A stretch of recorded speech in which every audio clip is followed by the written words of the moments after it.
I am honored to be here, and I really want to thank everyone for giving your time today.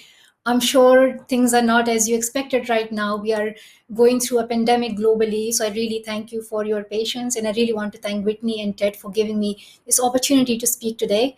I would like to apologize in advance if there's any noise in my house because I have two little brothers, and I have told them to keep quiet, but it's out of my control. In the past 3 months, I have been in university. I have, technical university, but I have been studying at home. And I left for my Easter break, and I did not expect that I would be stuck at home for the rest of my few months that were left in university. And I had to take my exams at home, I had to graduate at home, and now I am unemployed, looking for jobs at home. So life has been all limited to home in the past few months.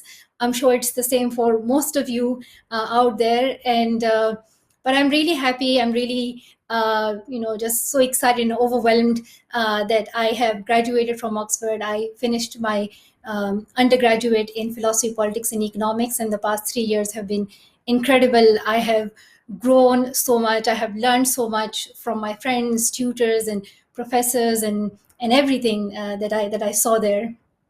Now we are, in 2020, which is probably one of the most uncertain years that we have experienced, sort of in our time, and we are halfway through it. And I have looked into a lot of research, and I'm hearing and I'm listening to different people, and what is clear is that things may not be the same as they were before, but I think it's very important that we stay hopeful because it is an opportunity for change and of change. And I'm hopeful that we, especially the younger generation, will make things better. We are more aware of what are the social issues that we are facing, from racial discrimination to sexism to even poverty and inequality and discrimination in other ways as well. So there's a lot for us to fix, and I'm very positive that this generation will be more responsible, and they will make a better world for everyone tomorrow.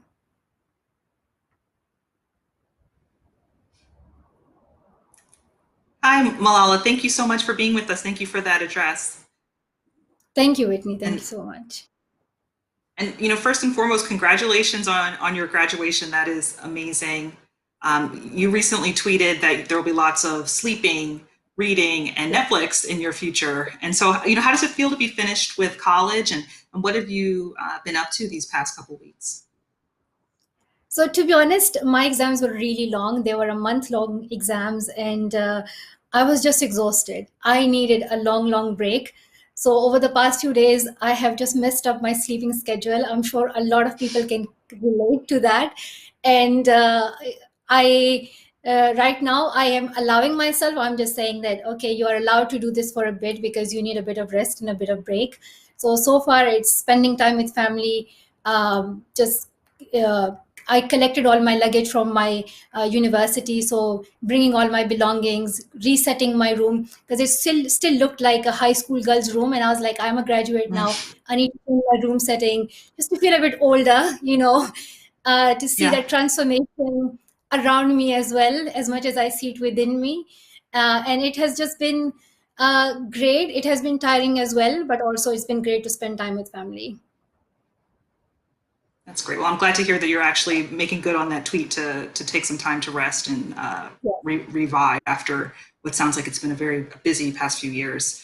Well, so as of course, as one of the world's most famous advocates for girls' education, this is obviously a really huge accomplishment, to finish college. And I'm curious just how this has influenced you as an activist, especially thinking about the fact that you had to head to the West and leave Pakistan to acquire your education. How has this influenced your work? It was always my dream to go and study in Oxford. And I am just really honored that I got the opportunity to study in the UK and then apply to the university that I always aspired to be in. Uh, I think this is quite overwhelming because a life that I had expected was that I would continue my secondary schooling in Pakistan, that I'll apply from there, and just as any other student in Pakistan will do.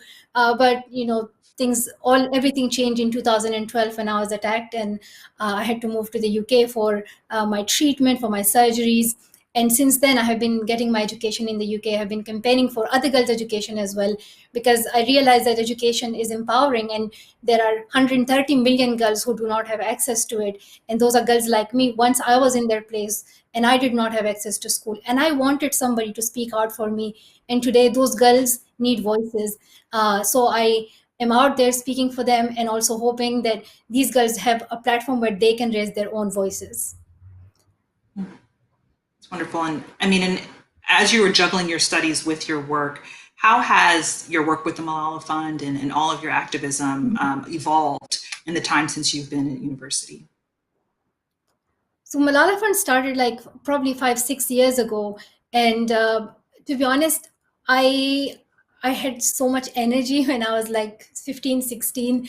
I was just traveling all around the world. I was in refugee camps. I was in Nigeria. I was speaking out for the girls who were abducted by Boko Haram.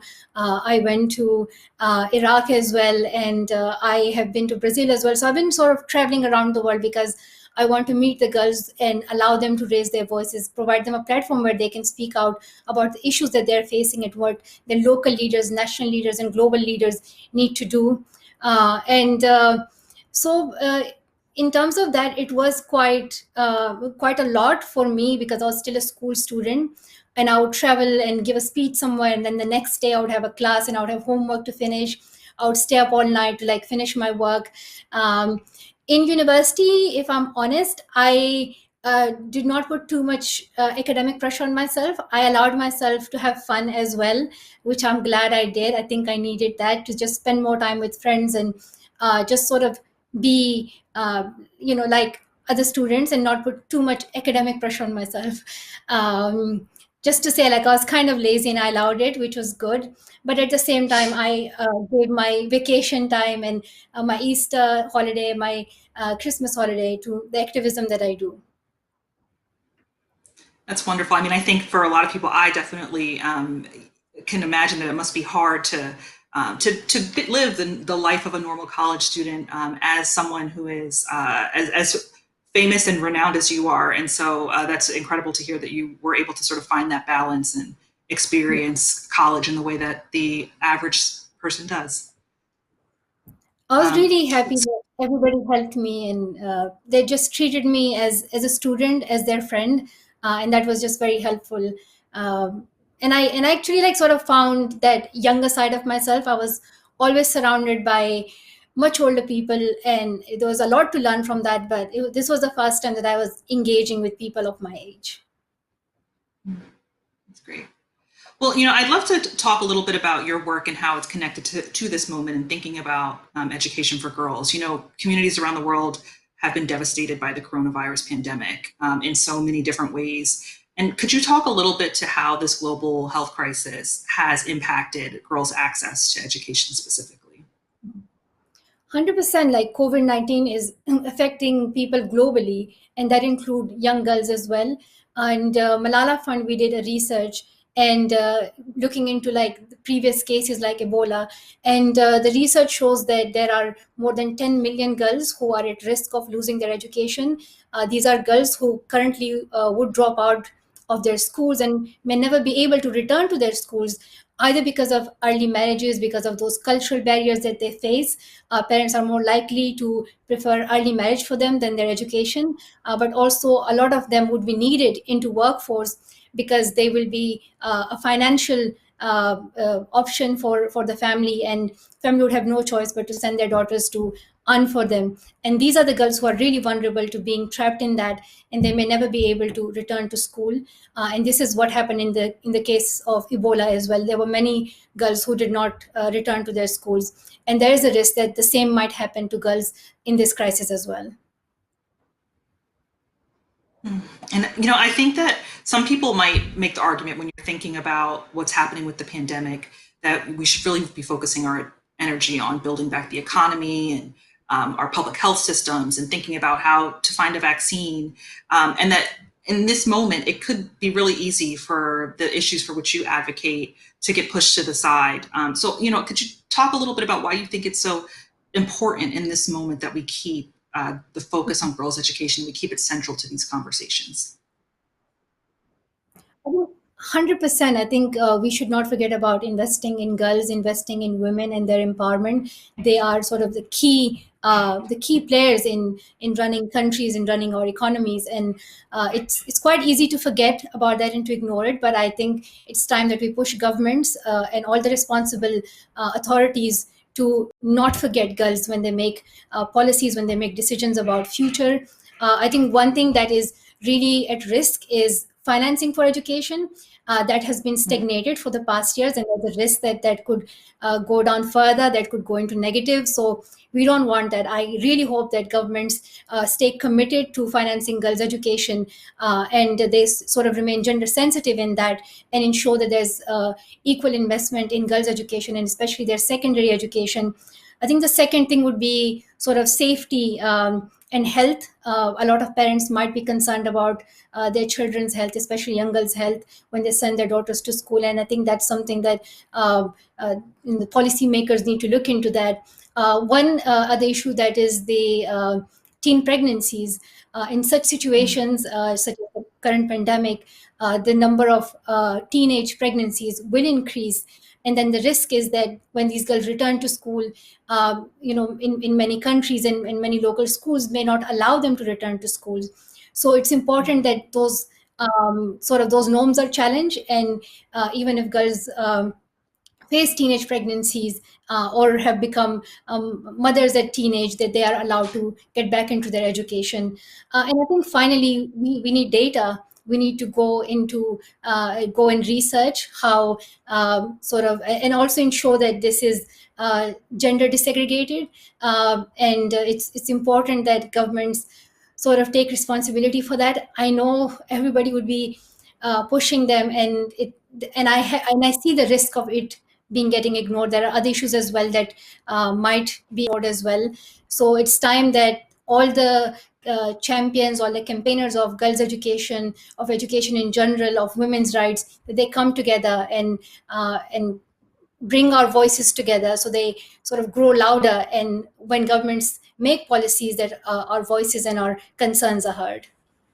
And as you were talking through this, it really strikes me that in this moment, a lot of the work that you're doing, you often think about girls in developing countries and how access to education is limited in some spaces in the world. And I think even right now in wealthier nations, you're seeing too that there are lots of girls who are also not having the same access to school that they might have had before the pandemic started. So I think it's really interesting to think about how all the things you've just mentioned apply to every corner of the world right now. And I know our community's watching and they have lots of questions that I'm sure they'd love to ask. So maybe we can get to a few of those questions and see what others have to ask you, Malala. So we have a question here from Laura. You mentioned that you're now seeking employment. What is your dream job? To be honest, there are many. When I was probably 7 or 8, I wanted to be a car mechanic because I just thought it looks really cool. But right now, I think I am up for anything, from working at a farm, consultancy, working with young people especially. I would really like to see young, the companies that young generation are building that are about a sustainable future. So would love that. And I would also very much like to take a break as well and travel. But fortunately, because of the pandemic, that option is not as I expected it to be. It's quite limited and restricted right now. Let's see what other questions we have. Adi asks, do you feel pressure as an activist, and how do you balance that with pursuing other passions you have? Thank you, Eddie. I think there is pressure as an activist, but it is more so from me. There is outside as well, but when I started receiving support globally, and I was receiving letters and cards and from all across the world. And even now, like, people are sending me beautiful notes, and it's in thousands that I would not never be able to respond to all of them. So when you see that global support, when you are at your most difficult time, you have that responsibility to sort of return or pay back. And for me, paying back is to continue working for education, and I have remained committed to that. And as I mentioned earlier, when I was out of school, I wanted somebody to speak out for me. So I keep on thinking about that moment, that there are many girls right now who are asking the same question. They're asking all of us, what are we doing? If we were in their place, what would we have done? So that's why I think about that 11-year-old Malala, and I keep on fighting. Let's take one more question right now. So from Prasanta, as so many young girls are forced into caretaker roles due to this pandemic, with parents forced to work or have COVID-19, what's the path forward to help close the gap this generation is having in their education? Um, I think one way in which we can challenge gender-based norms is by showing role models and examples to people. I think that has a huge, huge impact when we are growing up, when we are, looking at textbook, when we are looking at television, what we are hearing from our parents. For that young child, for that young girl, all of those things are impacting her. So it's important that we look at our curriculum, that we look at what we are showing on televisions and in other, now we have internet, in those shows to our children. And what are we setting as sort of the limit for girls? If girls are told to be limited to playing with Barbie dolls, then that's what they might have in their mind. So it's important that we show them that they can be scientists, teachers, politicians, prime ministers, presidents. They can do anything. And it's important that we show them their role models, that we introduce them to their role models. And the women leaders that I know of, they have truly inspired me to believe that yes, women can have their voice on global platforms. They can be in those positions of policy making, of those of change making. They can be presidents, prime ministers, and they can run the world and they can run countries. So I think when you see role models, that really has a huge, huge impact on you. And I'm sure for many people, you are also one of those role models. But I'm curious, you mentioned that when you see role models of your own, who are some of those people who you look up to and who inspire you? Well, we all mentioned Martin Luther King and Nelson Mandela's, and they were fighters for equality and against racism.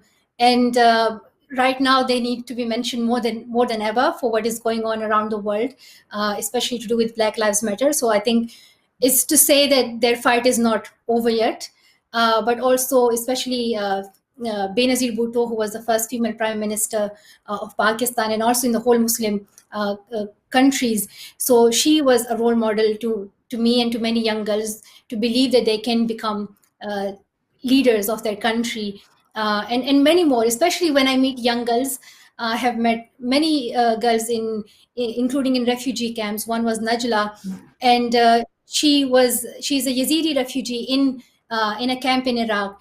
And the smile on her face and the hope in her eyes inspired me to believe that there is future. That the future can be improved. We can make it better for everyone, because this girl in a refugee camp, she's not giving up on her life.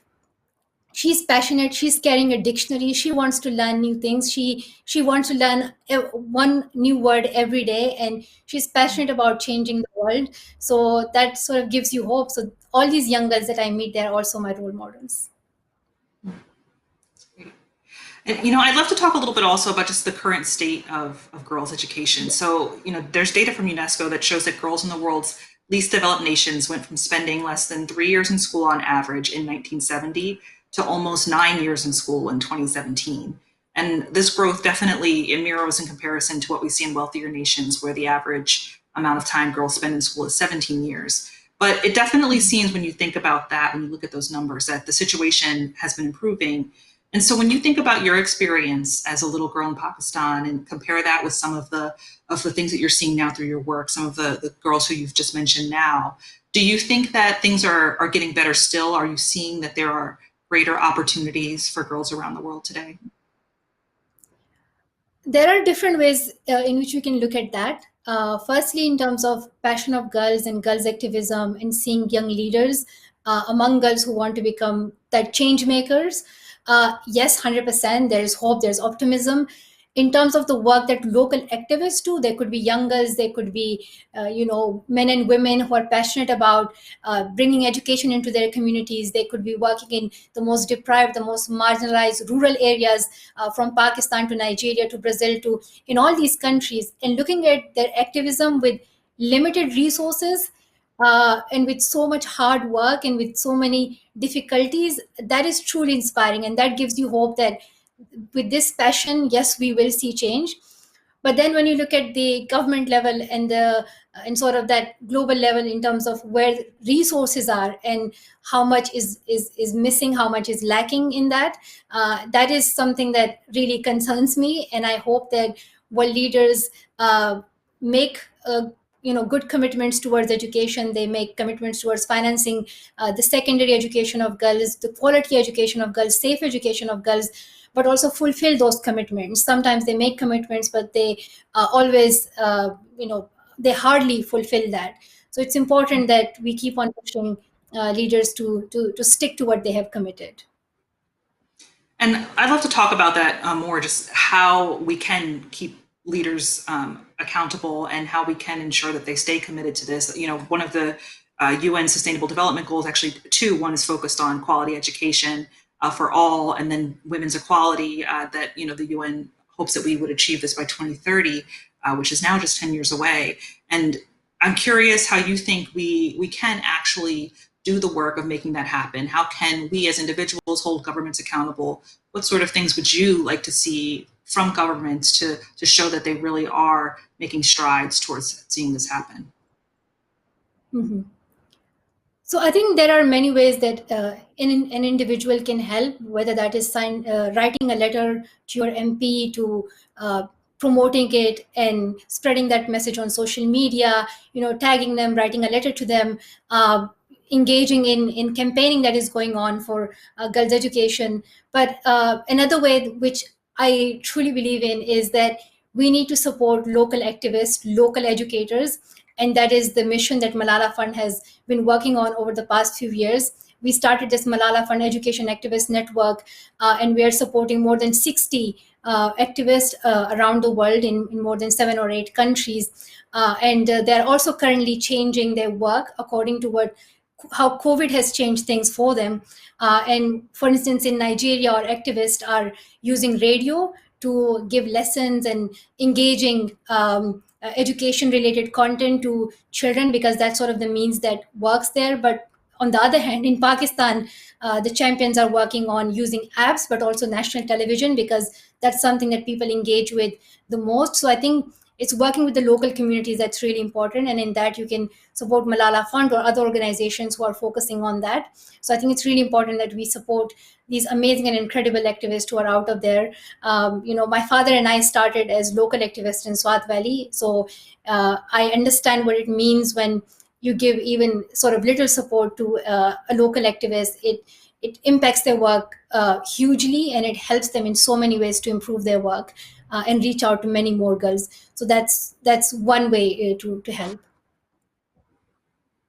It's great. And I mean, you started to list some examples there, that you've seen in Pakistan and other parts of the world, of things that people are doing. And are there nations that you look to and think, wow, they've really figured this out. They're really getting it right in this way. And that you think nations can look to as models for how to implement some of these strategies for girls in their own countries. Well, I think in terms of like what is the ideal sort of model for girls' education, I don't think there is consensus on that yet. But in European countries, especially in the Northern Europe, those countries are sort of considered to be role models, and their education sort of is that quality education that many educators aspire for every kid to have, for every child to have. In terms of like the countries that we are working in, where either the number of girls who are out of school is the highest, so that countries include Pakistan, Nigeria, um, India, and many more, and then the list goes on. In terms of those countries, activism has been quite difficult. When these activists promote policy level changes, they face a lot of difficulties when they're pushing governments to change their policies, and it sometimes take many, many years to see any change. So it's, we are pushing them and supporting them in their advocacy work. In terms of, there have, it depends on the area where, like, in Lebanon, they are using these small electronic devices called tabshira, which has all the educational content that those children need for that age. And it does not require that much electricity. It can be connected to multiple computers, and they're very helpful in refugee camps. And they're using it for Syrian refugee girls, and they're also trying to promote it on the sort of country level in Lebanon as well. So it sort of varies across countries and where we are working. On the one hand, it is a digital device. On the other hand, it's a radio. Then in another country, it's an app, or it's the local, it's the national television. So I think it's really, and I think that's sort of the bottom up approach that we might need, because there's not that sort of one fixed solution. If you, I don't know, send iPads to the north of Nigeria, and if there is lack of electricity and internet, that might not work. So it's important that you engage with the local activist, and sort of find what is best for that area. And really sort of tailor this to your own community, it sounds like. Well, we have tons and tons of questions coming in from our community, so why don't we take a couple of those right now? So Trevor asks, as a male university professor, what can others like me and society as a whole offer to support your passion? How can we be the best allies for you? One way is to go on Malala Fund's website, malala.org, and there are many ways outlined there. You can become, you can donate, you can become a supporter, you can sign up through your email, and you can engage on our platform called Assembly. Assembly is a platform where young girls share their stories. And I remember when I was blogging as an 11-year-old girl, sharing my story of what my life was like under the Taliban, and a lot of people read it, a lot of people listened to it, they supported me. So there are so many stories out there where girls will truly inspire you, and when you see their commitment, their passion, and their hard work, it's just incredible. So I would really encourage everyone to check out Assembly on Malala Fund. And there are also other ways as well in which you can engage. It just requires a bit of 5-10 minutes, your laptop, Google, and a bit of research, and I'm sure you all can find ways how to help. And Shahini asks, how do you get boys and men to buy into the importance of empowering girls and women? Well, my father has sort of been an advocate in that. He always shares his story of how he was celebrating the birth of his daughter while his relatives and everyone else was telling my mom that next time hopefully she will have a son when I was born. So my father has always celebrated me as his daughter, and he was passionate about girls education. So when you have men role models who are openly and vocally feminist, who not just verbally tell people that women are equal to men, but they practically show it. I think that's the men we need, who will say that they are giving equal opportunities to their daughters. They will allow them to do any job. They will allow them to have access to the same opportunities as boys have. They will support them. They will stand by them when women are facing any issue that. So I think it's support, it's standing by, it's there are so many ways in which men can help, and they're very much needed, because some when we talk on sort of that bigger scale, that's where the problem lies. So when we talk about the decisions that are made in a room, if and mostly when these decisions are about women, what you see is that there are men sitting on that table, and there's lack of women's representation. There's sometimes no woman on that table. So it's important that we provide room for women to be on those tables where decisions about their future, about their body are made. So women's presence, women's voices are very much needed. And I hope that men and boys need to sort of stand up for that. and sort of defend women's equality.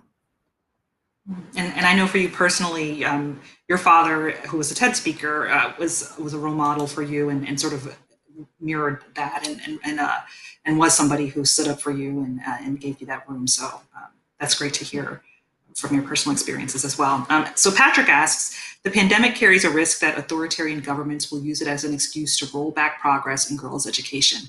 How might we prevent that from happening?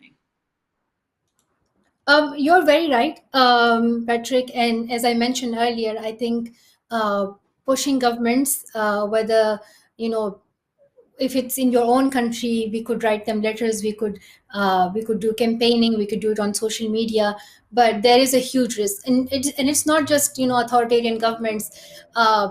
In even in democratic governments, there is the risk of uh, losing support for investment in girls' education. So I think it's important that we remind our leaders, from our local leaders to our national leaders, that they invest in girls' education. And I have been writing letters to different presidents and prime ministers, and asking them and urging them that girls will be impacted because of what is happening, and that their support is very much needed right now, and that uh, they should continue supporting girls education, and they should not stop that. So there are many ways. Sometimes I myself think, what can I do? And I think there's, from writing letters to doing a campaign on social media, all these things can be effective. Let's take another question here. We have one from Miriam. I understand that the number of girls attending school has improved greatly, but that the quality of that education is often sorely lacking. What are your thoughts on the best ways to improve the quality of education once the girls are able to be in school? I 100% agree. When we talk about the girls out of school, that number is in millions. But the girls who are in school and are not learning, that number is also in millions. And that is concerning because, in future, there would be more than, sort of a billion girls who would not be ready to participate in the task force requirements that are needed at that time. And it was one of the studies that Malala Fund conducted. It showed us. So there is that concern that if girls do not receive quality education, they're not receiving education about technology that they might need in future, they will not be ready to sort of participate in the economy. And also, I personally think that we need gender sensitive curriculum. We need awareness about sexuality. We need awareness about personal protection, and I think this is very much needed for especially for young girls. And regarding that, it has been one of the top priorities of Malala Fund to keep on promoting quality education. So there are like three things that Malala Fund focuses on. One is financing for education. There's a huge gap in that, and that's what we have been pushing for. Second is quality of education, and with that, we are working with local activists as well, how it can be improved. But I think sort of looking into technology, and then making it gender sensitive, those are sort of the key things that we have been focusing on. And the last is challenging social norms that prevent girls from going to school. So that also requires that local activism that can become a voice in sort of changing the social, that perspective among local communities. So there's sort of so much that needs to be done, but I 100% agree. The quality of education is so important. Let's take one more question and then we'll take a break and come back. So do you have plans to go back to Pakistan? How much of your future advocacy do you plan to focus in your home country? So our advocacy has been focused in Pakistan. We have been doing projects there, and uh, the village that my father comes from, Shangla, and both my parents are from that village. And there was no secondary school for girls. And when I started activism, and then I was receiving the Nobel Peace Prize, and uh, at that time I felt like I need to start from my home country, and I need to start from that village where my parents were growing up, and there was no sort of secondary school for girls. So I donated that money towards that project. And so in Pakistan, we have been working on that school, and now girls are studying in that school. It's sort of the first secondary school in that village, and everybody is just so excited, and all the girls are so excited to be in that school. And I also heard one time that they were given sort of their break and a lot of girls just complain that they don't want breaks and they just want to be in school because it has provided them that safety, that and that opportunity to be creative and have that time with their friends that they may not be able to get otherwise. So that has been our work in Pakistan. We want to do even more, and we are planning our advocacy for the next few years. I definitely want to go to Pakistan, and that is my home country, and I love where I'm from, Swat Valley, and it's one of the most beautiful places I've ever seen. We are surrounded by these tall mountains and these beautiful rivers. So it's really a heaven on earth. So and I realized that when I came to the UK. The UK is pretty, but the city where I live in Birmingham, it is also a very nice city. But I was looking for mountains and I didn't see any, and I was like, "Wow, surprising that this was a very unique thing about my home town." So hopefully, whenever this pandemic restrictions are uplifted and whenever things are back to normal, I would love to go back to Pakistan. And the way you've described it, I would love to see Swat Valley. It sounds absolutely gorgeous, 100%. and I hope you do make it back there. So I wanted to talk also about just activism, and you've mentioned a little bit, the just thinking about how important it is to have youth voices, and obviously you have been a youth activist, for many years, and we've seen so many other people in so many other spaces standing up and speaking out against injustice and inequality and calling out leaders, for greed and negligence. People like Greta Thunberg and Emma Gonzalez and the young people leading Hong Kong's umbrella movement and so many others. And I think Generation Z is definitely at the center of so much social change. And in many ways, you are the first or the mother of this youth activism movement. And so I'm curious what you think about as you see so many young people making real change out there in the world. To be honest, when I started my activism as an 10 or 11-year-old girl, what really helped me and what really empowered me was the support from my father and my teachers and other people who believed in my voice at that age. Anyone could have easily told me that, Malala, you're 11, you have no right to say anything about these very serious issues, and you can go sit in your room, do some drawing, and read some books, and that's it. But I'm glad that my father and others stood by me. They valued my voice, they supported me, and this is needed more than ever. So I'm glad that I believed in myself and I stepped forward, and I took myself seriously right from the start. I knew that I was younger, but I also at the same time knew that I need to stay strong, because if I lose in this fight, and if I step back, and if I started doubting myself, that's where failure starts. If other people don't listen to me, that doesn't matter, because as long as I keep on fighting, I know that they will at some point. But when I start doubting myself, I think that's the time when I sort of fail. So when I'm seeing these young leaders speaking out, whether for climate change or against guns possessions, and they're talking about gun control, and girls are talking about freedom and freedom of expression, and that just, I feel so happy. I cannot express it in words, and that's something that I really want to see in future. I hope that more and more young girls and boys come forward. They should believe in their voice. They should believe in themselves, and I stand by them. I support them, and I hope that many others will stand by them and support them. We very much need them. We need their voices, and I hope that this group of young activists, it sort of expands. It grows bigger and bigger. We are the future. We care about our future. We want a healthier. We want a safer. We want a better world for all of us.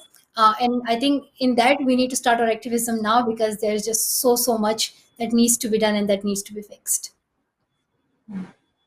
And do you think that this moment is different in some ways from the past? How do you sort of frame this time in comparison to maybe when you first started being vocal about girls' education back in the early 2010s?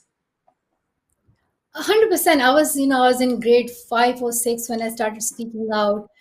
when you are young, you want to envision what your future is going to be like.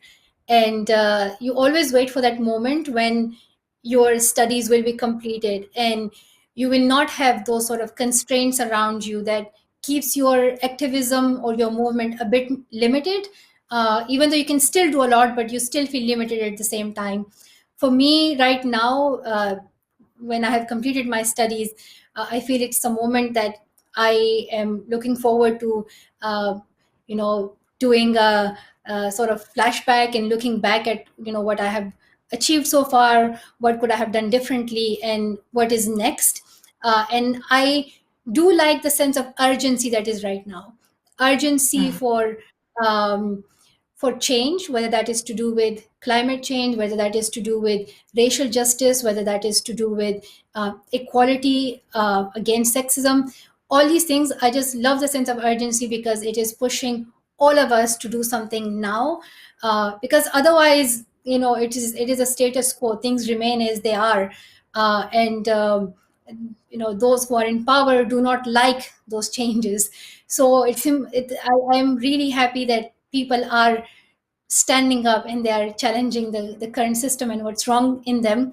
Because if we keep on waiting, I just think there's never that moment where you feel, okay, this is the right moment to challenge the system, because uh, you might end up waiting for your whole life. Let's take another couple questions from the community here.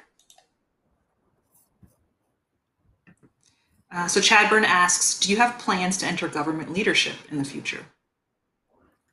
Not yet. To be honest, I think government jobs are sort of quite tricky. You are quite limited, uh, and if I do want to enter into government leadership, that would be for sure in Pakistan. And in Pakistan, everything is just so complicated. There are only a few political parties. Hardly any of them have sort of good background that does not include corruption or any scandals that you would love to join that party and be with them. So there are these issues with every political party, and there's also that mindset that if you join that political party, then you have to defend them, and sort of you have to fight your own conscience as well, because if you disagree with them, and then all those sort of things. So I personally don't think I don't feel like it's the right time to do anything in politics right now. My focus is going to be girls' education for the next 5 to 10 years, and I have been doing that for the last I don't know, 10, 11 years, something like that. So I want to continue that, and I'm very passionate about education. I hope that in my lifetime I see every girl back in school. Let's take one more here. So Suhani asks, how can we ensure equal access to education for girls with limited internet phone connectivity during the pandemic when so many schools are shut down? I agree. I think this is also one of the challenges that people are facing, even if they have sort of access to internet and GPS. It is quite costly for many people, and it is very difficult to afford it. And I think it is concerning. Uh, if you ask me for a solution, I don't know what a solution is, but I think one of the best ways in which you can address it is sort of engaging with the local communities and the local activists. And when you engage with that community, they can tell you that this is what is working for them, this is what is not. As I mentioned previously, in some places it could be a radio, in some places it could be the national television that could really be helpful. So we really need to look into this, when we should not take it for granted. Hmm.